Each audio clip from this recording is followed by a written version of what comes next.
Vous pourrez vous référer à l'exemple de Cuba qui, lors de l'effondrement du bloc soviétique début des années 90, a fait face justement à une restriction très forte de ses importations de pétrole.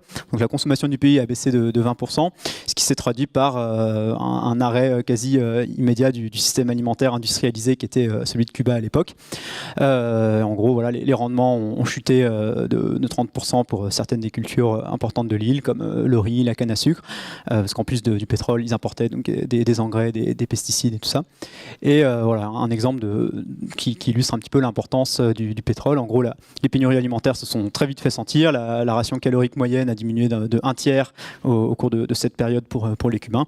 Et donc, ce qui montre, encore une fois, un aperçu de ce qui pourrait nous arriver en cas de contraction de l'offre pétrolière à l'échelle un peu plus mondiale. Rapidement, le prix du pétrole, aujourd'hui, il est très corrélé à celui des denrées agricoles.